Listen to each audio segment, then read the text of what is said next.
moment before 2 o'clock with a caller who actually, I think, in a very important way, gave us a direct pivot into this conversation, because I think most important, alongside of the psychology of self-hatred that happens with us as a people, is that you mentioned it among global African people.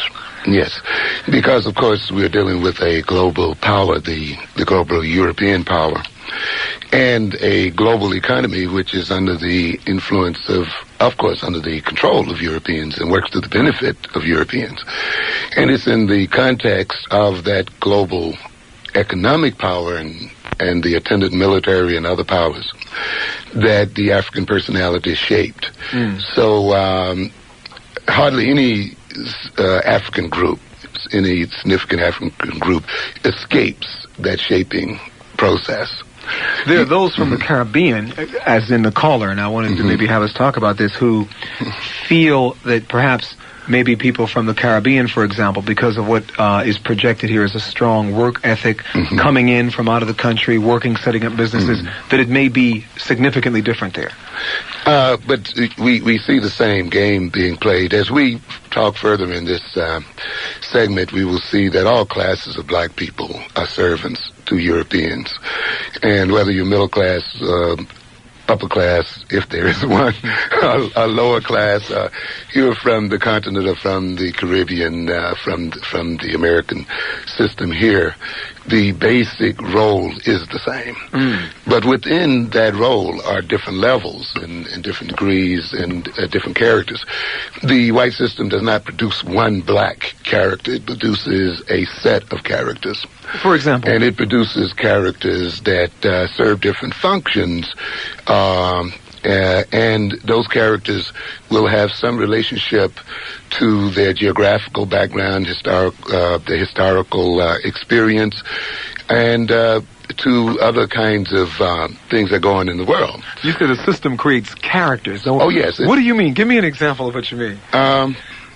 It will create, if it needs, for instance, a certain number of blacks to indicate to the world that it is liberal, it will create a small middle class that gives it the image of being a liberal country. For instance, I'm talking about the United States now. Okay.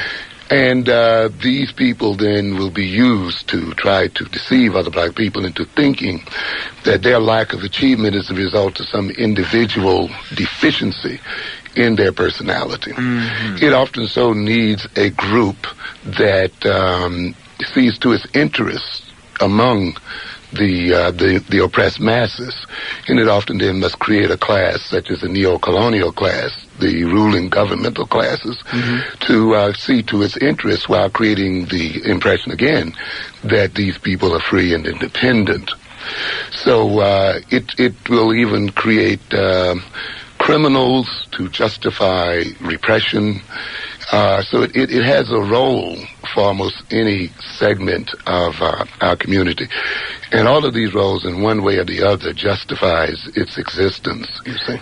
Do you, in the context that you are presenting this particular reality, see this as a very deliberate process that is taking place? Oh, very much so. It has to be deliberate because it is necessary to maintain the economic social system. And, of course, it is thought out and worked through very deliberately. This would say, in other words, then, that we might reach a point, let's say, where things get so bad that you're saying that those individuals who are in these positions that we're talking about say, well, wait a minute, this is getting a little too bad. We've got to open up a segment and create this to calm that down. Yes, and this happens quite frequently. We saw it happen during the 60s, 70s. I often use that phrase that you hear all the time about things change to remain the same. So often you create apparent change to keep situations the same. The European learned, of course, that they did not have to maintain a direct military presence, say, on the African continent or in other areas where Africans live, in order to protect their political and economic interest. So you create then a ruling class an indigenous ruling class there, you see, and there appears to be change, and it is a change of a sort. However, the basic economic dominance does not change at all. You see, I often talk about what I call the constants, you see, in our relationships with Europeans.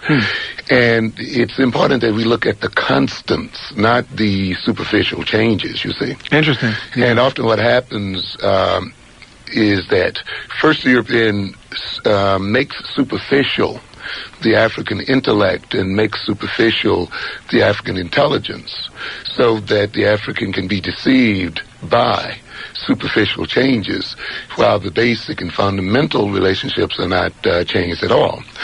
Down at the Institute of Technology, I was talking to my students the other day, and I told them that, now you are electrical engineers, but your fundamental relationship between your fundamental relationship to whites is no different from your grandparents who were in slavery, because that fundamental relationship is one of producing profits for your European masters.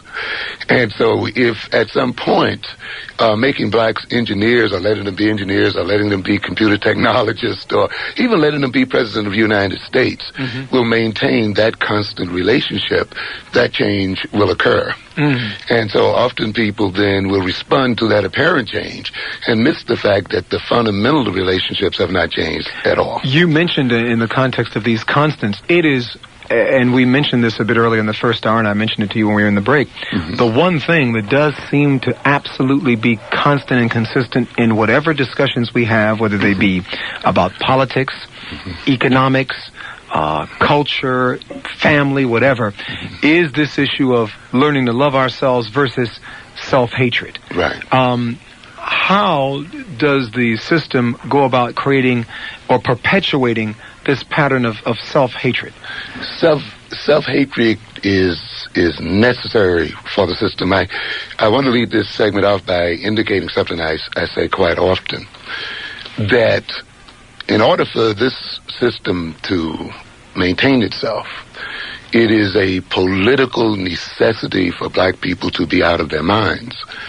And I follow, yes, and I follow this up with the refrain that I am not being rhetorical. I mean that literally. We have to be out of our minds. We cannot be within our basic natural personality.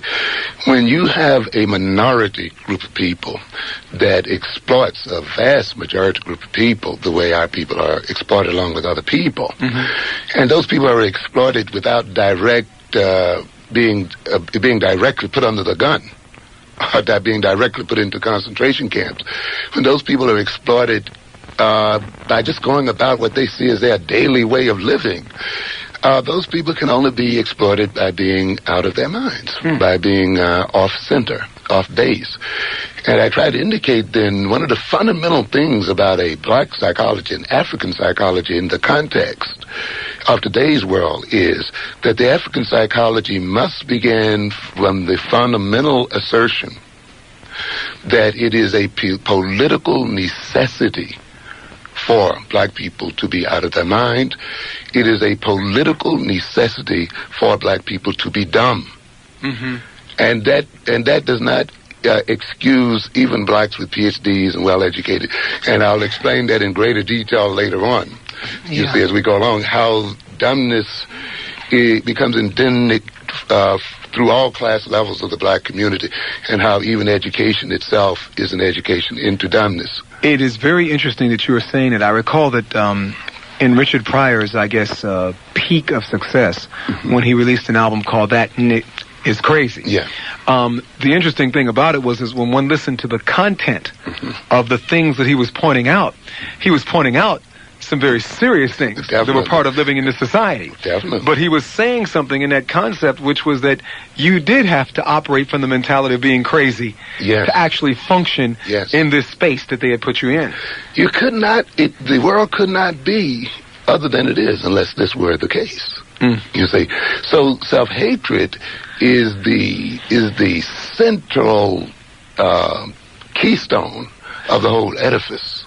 Interesting. And almost any behavior that you see our people engaged in that maintains us under the domination of the European is in some way related to self-hatred, and there are a number of methods that are used to produce this state of mind, or what we call self-negation. We'll come back and we'll pick up on that point, and we'll do that right after these words. At 1190 WLIB, I see some of you already have decided that it's time to talk to Dr. Amos Wilson, and I can appreciate that. Things African must somehow be degraded. And even in the name of progress among us, often progress is brought at the price of course, denaturing ourselves, deculturizing ourselves. In making it in the system, we have to turn loose the culture. You know, I say in my forthcoming book that the African cannot be a slave and an African at the same time. And we cannot be servants of another people and Africans at the same time either, you see. And so, no matter... Wait a minute, we better repeat that. Because I heard something there. Say that again now. That we cannot be servants and Africans at the same time. You see, to be faithful servants to these people requires that we give up our African culture and heritage to a great extent, vastly transform it. And of course, you see this in graphic terms in the slave camp. You're not going to hold your original language or your religion or cultural values or social organization and relationships, and you see in the slave camp all of these things are ultimately wiped out or at least severely reduced. Now, of course, you have today those of us who are getting educated, but we get educated at the price, of course, of learning to speak like the other people, to think like them, dress like them, and the whole bit. So again, and that is the price for movement, often for what we call social mobility. And so consequently, we often then have to lose vital parts of ourselves and culture in order to move or be mobile in the system itself, which implies often that those characteristics are not worthy of keeping. You know, it's interesting that you're saying this. I had a chance to look last night at a trade magazine, a music trade, which had a picture of a very popular recording artist who is an African-American recording artist, and he was performing, I believe, in Ireland or someplace. And wherever he performed, they had on the little dress, you know, the native the dress that they have from their culture. Right. And what was interesting was, it occurred to me in seeing this, and the people who had this on were like the record executives from the area. And this was a real thing. They were greeting him in their ethnic apparel. Yes. And I thought to myself, the same shot in Africa with something very, very ethnic would produce another kind of reaction. A completely different impression. Often in the process of doing business, as I go downtown, I get immediate reactions when I wear my African cap. You know, it's a whole different thing there. And so I could almost manipulate the behavior of the people I deal with by the way I dress. And if I put on my cap, I get quite a few negative reactions or fear reactions or other kinds of reactions, and it changes the nature of the business that I'm doing often with people. From a hat? Yes, very much so. And I've seen it, boy. But and of course, I could, if I dress as a European, I have no problem. In fact, it smooths relations of a type. Even in terms of teaching in my previous institutions, if I came in dressed in African garb, it was read by many people as some form of rebellion or other. However, if I came in wearing, of course, European dress, it would indicate, of course, my ambitiousness, my desire to achieve, or something else of that nature. But now there are those who might be in listening say, well, okay, is that fair? What happens if someone from another particular area of the world, any European area, came in their native dress to the college or the campus? Maybe there might be the same reaction. How do you respond? If some Europeans came in their native...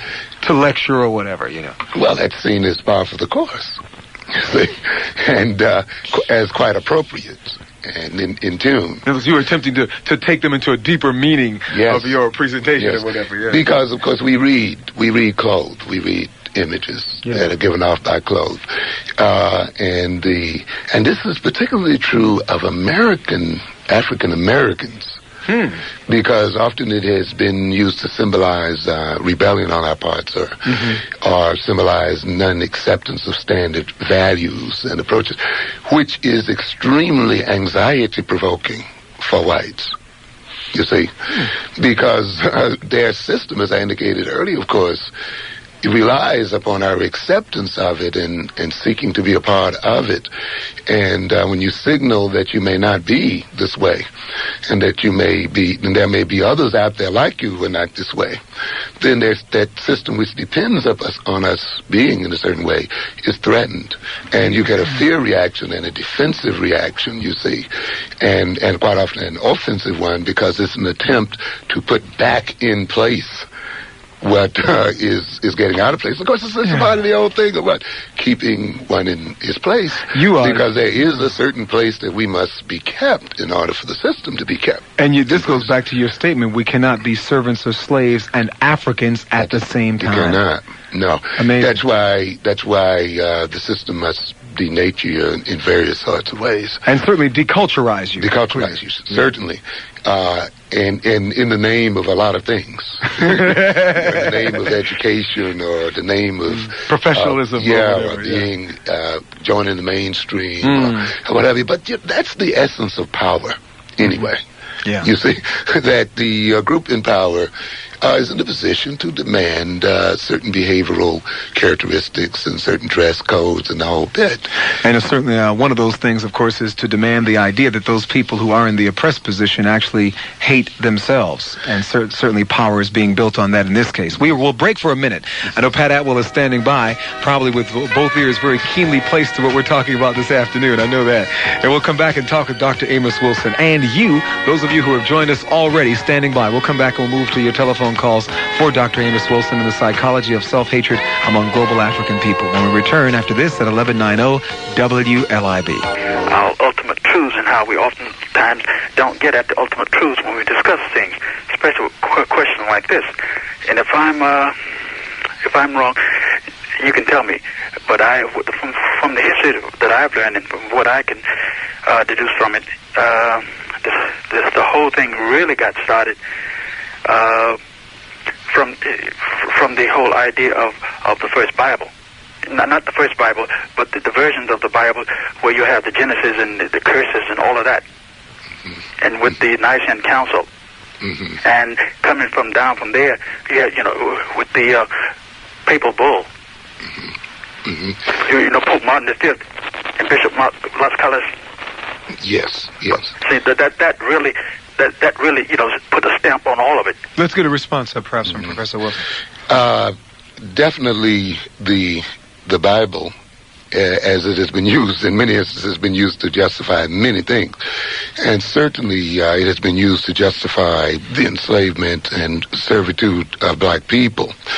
Because one of the things you want to do in order to justify yourself if you're a ruler, and also to even justify to the servant his own position, is a source of authority, or a source that is held as an authority by both groups.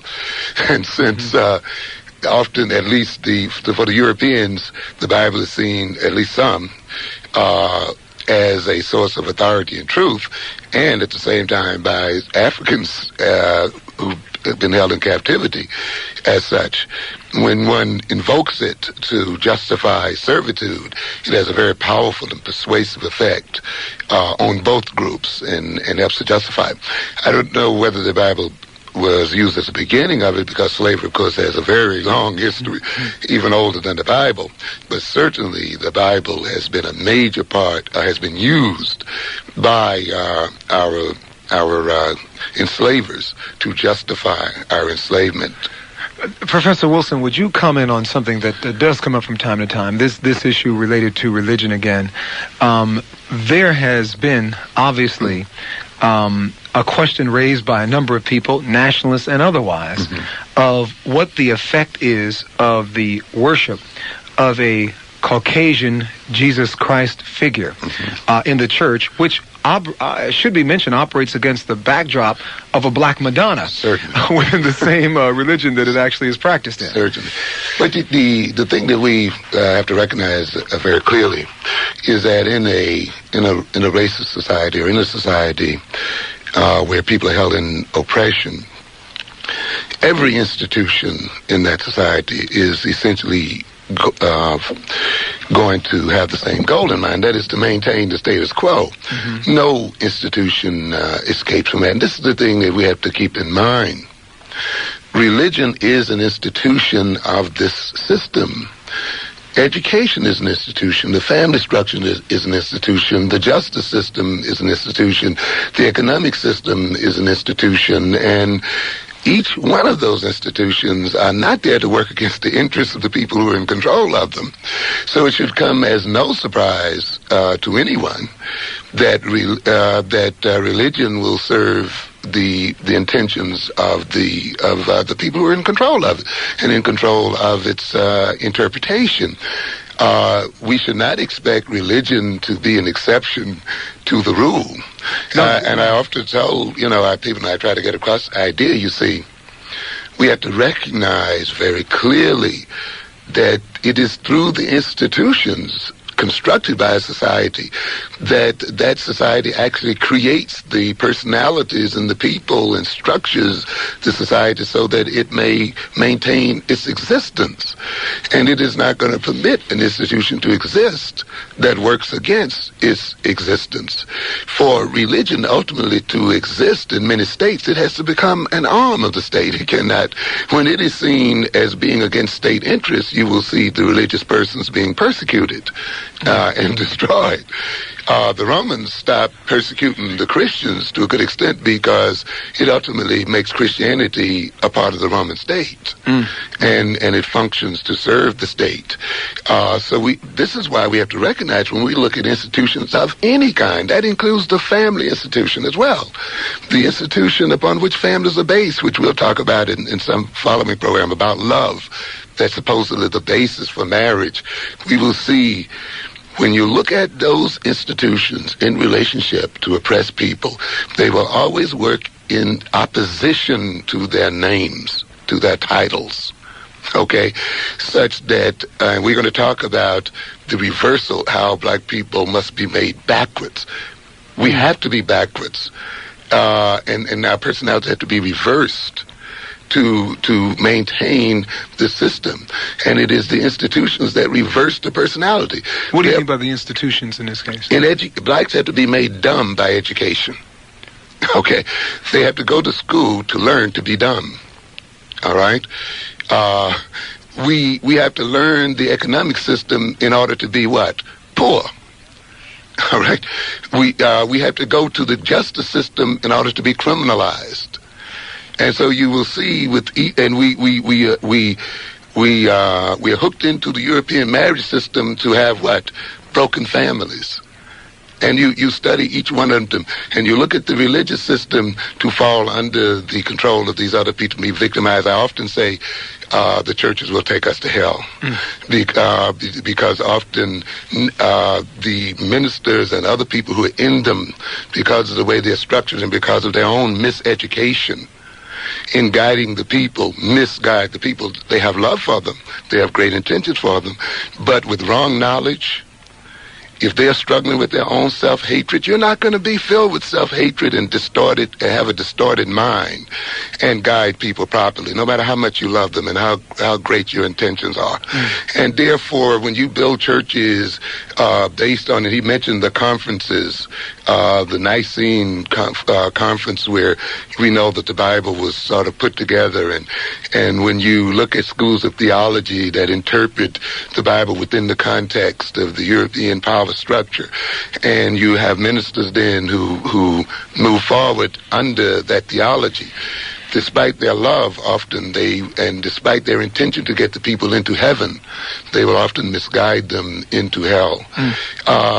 They would have to, given this system, because you see, religion in its true sense is an extremely rebellious situation.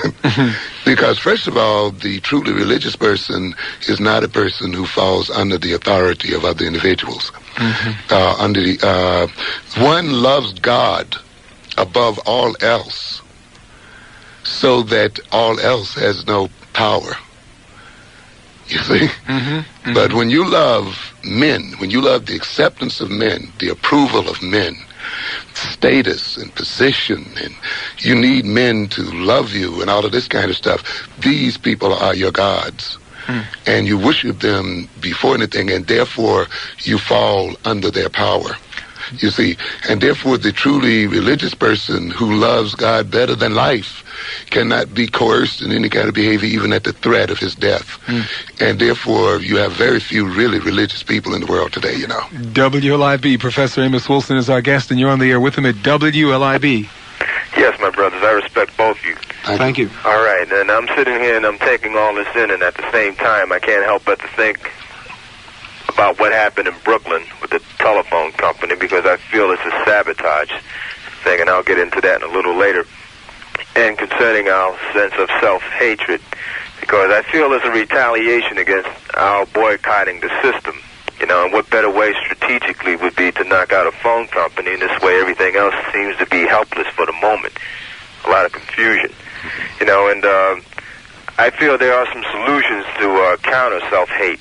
And with me, right now, they're more or less geared towards physical releasement as far as working out and just training hard, just to keep alert and keep my mind clear, and supplement with prayer, you know, because I'm not just going to sit here and pray and don't be able to back anything or protect my life or my loved ones, you know.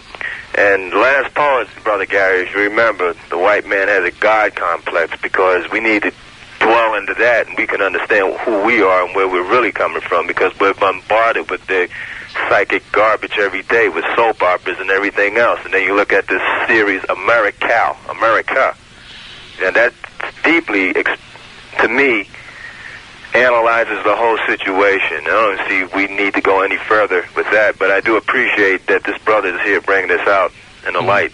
Thank you very much for the call. He mentions the God complex. Of course, making Jesus white in image is a part of the creation of the God complex. Because, you know, one of the fundamental ways we think as human beings is through what we call associative thinking, associating one thing with another. And, of course, the nationalists and others who've spoken to this issue about Jesus being white are speaking in part to the painting of this image to take advantage of this associative tendency that we have as people. The idea being Jesus being a white man as presented by those pictures, then ultimately means that the divinity of his whiteness is in some way transferred to people with a white skin. And, of course, in praying to this white Jesus, one embeds this whole image of whiteness as somehow higher than into the mind itself. Does this perpetuate within this dimension of self-hatred that we're talking about? Very much so. Right. It creates a very deliberate inferiority complex. And, of course, when you couple that with all of the images that we get on TV and radio, and with the reality, too, of whites being in control, it's not too far distant then to reach the conclusion that these people are in that position because implied in terms of this curse and so forth. It's not difficult for many people, consciously or at least unconsciously, to get the idea that white and divinity go together. And you see this kind of thing. And we'll talk about this more as we talk about the psychology of self-hatred, because it's easy when you look around the world and you see black people suffering everywhere you look, and you see whites in relatively better shape, for some people to reach the conclusion that we are cursed. You see? Exactly. And this leads to tremendous problems. Indeed. In personality. 1190 is WLIB Radio on the Key of Life. My guest is Professor Amos Wilson. Our topic this afternoon is the psychology of self-hatred among global African people. We'll come back with more of your telephone calls for our guest right after these words. To fall for that image. You know, I've talked with people who look at our condition as I talked about earlier. And you mentioned Garvey, for instance. You'll see in his work, right, he has this realization. You know, everywhere I go, I see the black man at the bottom of the social economic ladder. Mm-hmm. And many of us are intrigued by this thing. Why is it that everywhere we go, no matter what, even in countries we call our own, we find other ethnic groups and other people often in control of the real economy and other things in the country. Now, when you have that when you make that observation, and then you've been cheated of a knowledge of history, such that you may not know of any period of time during which blacks were not in that position, you then may reach the conclusion that, well, we've always been in that position. You see, and there's a logic then that begins to develop. And I've heard people then who, not being knowledgeable of black history, African history, and looking at our current circumstances, then ask them the question, then what happened to us such that we are in the position that we're in today, and such that we, as far as I can read, which isn't very far, because you see, too, the ruling group has controlled the reading. You see, we've always been in this position, and then some individual reach the conclusion then that we must be in this position as a result of having done something wrong as a people some time ago. And of course, up comes the whole mythology of Ham, and the only book often that blacks are really permitted to read to any degree that appears to supply an answer. The Bible, in other words. Yeah. So you're the servant of men, which is what you see yourself in today as a result of the fact that you did this and so, and therefore you are cursed to be in this role. And consequently, then, you have people who now fall under the psychological weight of this kind of mythology. They will not read often a book like Chancellor Williams that will give them a much more realistic reason as to why we are in the position we are today. It's interesting. I mean, it gets into as you think, so shall you be. Indeed. WLIB. Definitely. You're on the air right now with Professor Amos Wilson. Go right ahead, please. Yes, hello. Good afternoon. Yes, hi. You know, it's coincidental that I just started reading Dr. Wilson's book today. Thank you. And I turned the radio on, coming out of school, and I heard it on. Great. Because I'm doing a course in educational, psychology. And, we were studying Skinner's stimulus response theories, which I had a lot of problems with. A question for our guests very quickly, if you can, too. How can you reconcile, Skinner's, stimulus response, theories, with, the self-hatred? Okay. We have just a few seconds before news. Oh, I see. Okay, because I'd like to pursue Why don't we hold in, and we'll ask this caller to stand by. We'll take a break. This was the first phase of his campaign to reorient the minds of his people. Now, he appealed to all Negro, quote-unquote, newspaper publishers and owners to stop carrying skin bleaching and hair straightening advertisements, as they tended to make our people feel that to be somebody, they must try to look like white people. These businessmen became angry with him. They were well paid for pictorial advertisements. Subscriptions cannot, quote, carry a newspaper, and they had no intention to run a paper on sentiment. As the thoughts in the slogan, again, quote, Negro, be yourself, gained more adherents, the tone of the advertisements was changed. So in every phase of life that subjugated their true self, he attacked it. Said he, take down the pictures of white women from your walls and elevate your own women to that place of honor. They are, for the most part, the burden bearers of the race. And mothers, give your children dolls that look like them to play with and cuddle. They will learn as they grow older to love and care for their own children and not neglect them. Men and women, he continued, God made us as his perfect creation. He made no mistake when he made us black with kinky hair. It was divine purpose for us to live in our natural habitat. the tropical zones of the earth. Forget the white man's banter that he made us in the night and forgot to paint us white. That we were brought here against our will is just a natural process of the strong enslaving the weak. We have outgrown slavery, but our minds are still enslaved to the thinking of the master race. Now, take these kinks out of your mind instead of out of your hair. You are capable of all that is common to men of other races. So let us start now to build big business, commerce, industry, and eventually a nation of our own to protect us wherever we choose to live. A beggar race can never be respected. Stop begging for jobs and create your own. Look around you, and wherever you see the need for factories and business, supply it. Stop begging for a chance. Make it yourself, and remember that God helps those who help themselves. Said a Southern woman after she had joined the organization, Garvey is giving my people backbones where they had wishbones. No man had spoken to them like this before. Wherever he went, he stirred something in them so that they could never be the same self-satisfied or happy-go-lucky human beings again. Preachers had told them about the sweet by and by, but he was telling them about the now and now. The good book says that, quote, your just reward shall be in heaven on that great day. But Garvey said, work for it right here and get it here or take it, and then the spiritual reward shall surely come. The words of Marcus Garvey, 1190 WLIB. They ring true today during African History Month, 1987. It's 10 minutes after the hour, 3 o'clock. You're inside of the GBE. I'm Gary Bird. We'll come back with our guest, Professor Amos Wilson, and the psychology of self-hatred among global African people. Our topic is the psychology of self-hatred among global African people. Our guest, Professor Amos Wilson, Professor of Psychology at the New York Institute of Technology and also at the College of New Rochelle. He's also author of the book, The Developmental Psychology of the Black Child. Professor Wilson, we had a guest who, or rather a caller just a few moments ago who raised an area with Skinner, I do believe.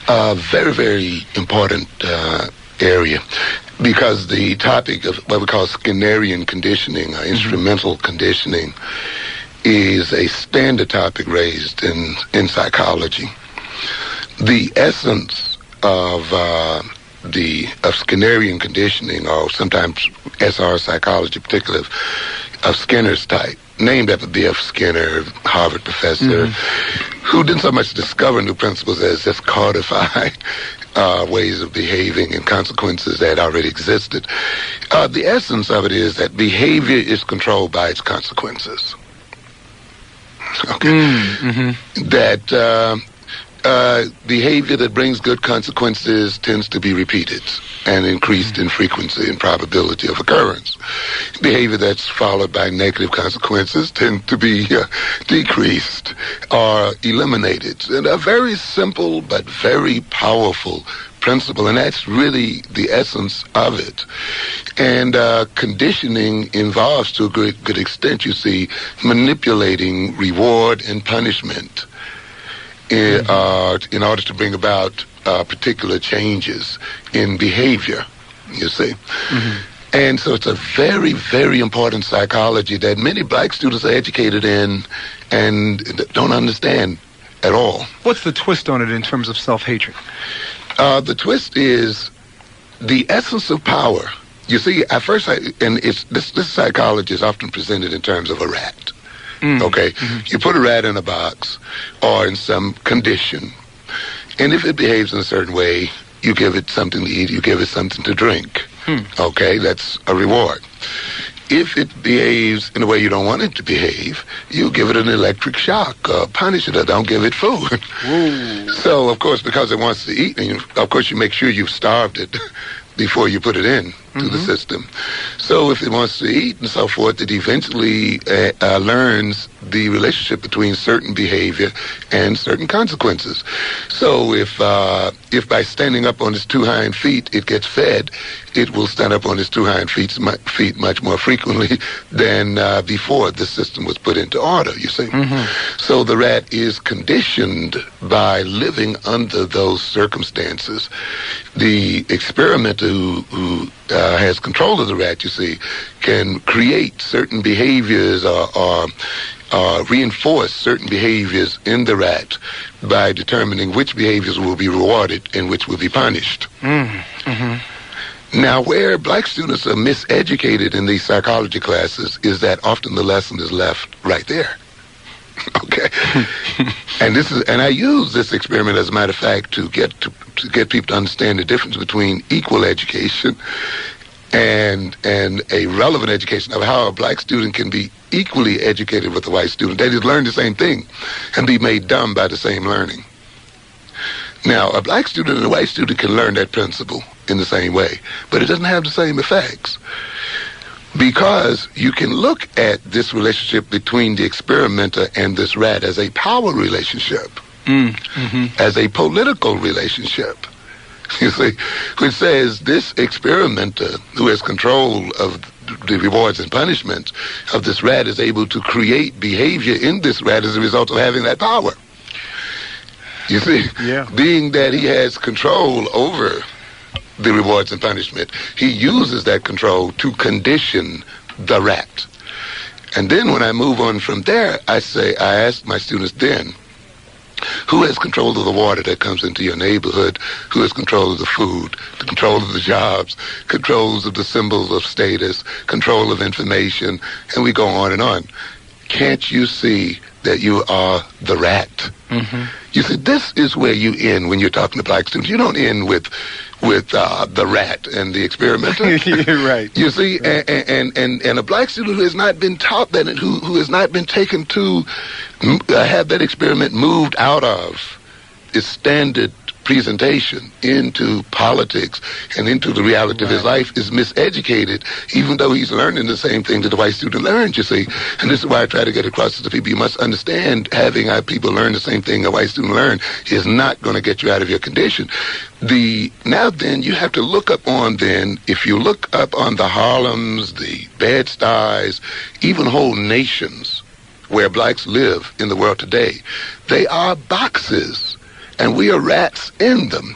And when you see the IMF and the United States banks and the other European countries manipulating reward and punishment, selling weapons and creating wars and doing all of these kinds of things, you have in principle the same thing, you see. And just as that rat's behavior is being created by the manipulation of reward and punishment, the behavior and attitudes of black people are being created by the control of Europeans of rewards and punishment. This is the essence of power. The essence of power is the ability to selectively reward and punish what you want. Now, how does this relate to self-hatred? I hate to hold your people up, but I just want to, because this is a vital topic in psychology, and black students should deal with this topic very thoroughly because there's deep implication. When this is talked about, often the black student identifies himself with the experimenter, and the experimenter is a white man. And it's when you identify with him because he's a human being, and the other thing is a rat. But when you identify with that experimenter, you're misidentifying yourself. You see, when the white student identifies himself with the experimenter, his identity is closer to reality, you see. And so in learning the same thing, his racial position is reinforced, even though it appears that he's getting the same education, you see. And people must learn the difference between so-called equal education. Getting equal education for black students is not getting them to learn the same thing white students are learning. And we're going to have to understand this. So then just as that conditioning situation presented by Skinner is what we call a rat in the box, the nations where our people's lives are controlled through the manipulation of Europeans is what we can call a nigger box. It is where Africans are created into niggers as a result of the manipulation of reward and punishment by Europeans. We have to keep that in mind. How do you create self-hatred then? Certain of that rat's behavior is associated with reward, with pleasure, with good feelings, with security, with love, if you want to call it that, you see. So whenever he performs that, he moves toward that behavior, and he emits that behavior because it brings those rewards. Or he emits that behavior because it helps him to escape from pain, from hunger, from fear, from insecurity.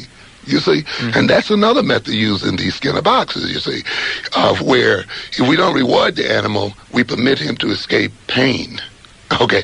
Now then, listen. All right, now, just one other thing. I saw echoes of slavery in my mind on that. Definitely. One. Yeah, and this is going to go back now to drug behavior and everything else we'll get to, later on. Now, self-hatred, and this goes back to the first statement I made as one of the first methods that's used to breed self-hatred. Remember, the association of innate and personal and group characteristics with negative feelings and so forth. So then, how do you create self-hatred? You make everything that you innately are negative and painful. So that being black is made to be painful. Being African is made to be painful, you see. Identifying yourself as an African is means you don't get rewarded. It means you go hungry. It means you don't get accepted, you see. Yeah. And so by stacking all of these negatives onto African characteristics, it motivates the African to escape his characteristics and seek relief through that escape. There's something that came up that is just such a graphic illustration of what you're saying in an advertising campaign that never made Madison Avenue. A friend of mine was involved in this, and I don't know what the final rejection was based on, but this was in the 60s, and it was for an aspirin, and it said it was going to be positioned in the subways as, this is what you need for the black ache. Yeah. So, and I mean, it was like, when the whole deal and the whole experience of being black is just too much. Take this for the black ache. And believe me, we move toward pain relievers, which is, of course, why you look at the drugs, and these fundamentally are pain relievers. But let's not only talk about drugs. We're going to talk later on about sexual addictions, love, what we call love in our community, and other kinds of behaviors that are relievers of pain. One other statement, because the caller here mentioned something very, very, very rich and fundamental. This self-hatred also is related to this Skinner paradigm. You see, this is how you take knowledge in books and you Africanize it by seeing how it applies and can be used to your own interests. Yes. You see, and so, but I'll speak about that later on. I just want to. You got to. But let's get to the calls. One more. One more. Go ahead. One more. Because this relates. These people are going to kill me now. Yes. Go ahead. But this relates to the second principle I wanted to mention.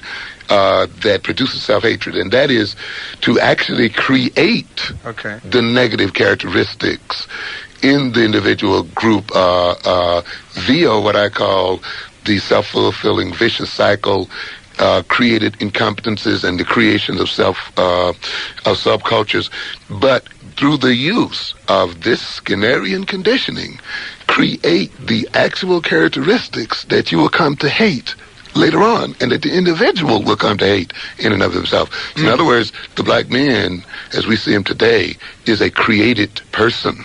Okay.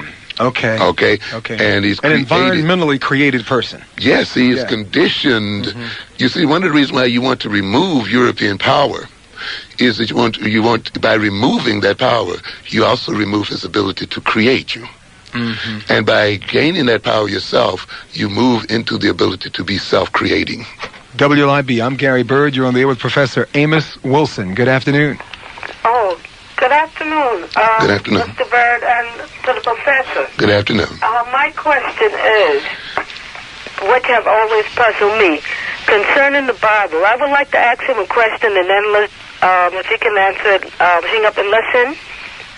Okay, yes. My question is that when in the Bible concerning Cain and Abel, I would like to know why was it that God, it said that God accepted that Abel offered sacrifice of a slaughtered sheep or whatever. I would like for him to explain that as possible, because I'm really puzzled by it, and I would like to find out, a little bit more if there any kind of psychological, setting behind that statement that is written in the Bible? I think the last part gives us a better hook to it.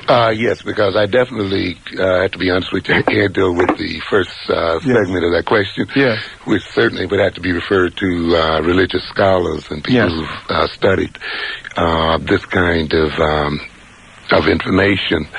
And, of course, I'll just have to be very general even about the second portion of it, because I haven't worked at that in detail at all. Except to say, apparently, it depends on how you see this Bible being written. I mean, if you see it as the Word of God, that's a whole other thing. If you see it, though, as being written by people, as many books are written to justify certain social systems and political systems, then at least I would take a guess that it's written in this way to perhaps justify sacrifice as a way of giving praise to God, and rather than the other way around. But that's as far as I can really take that issue.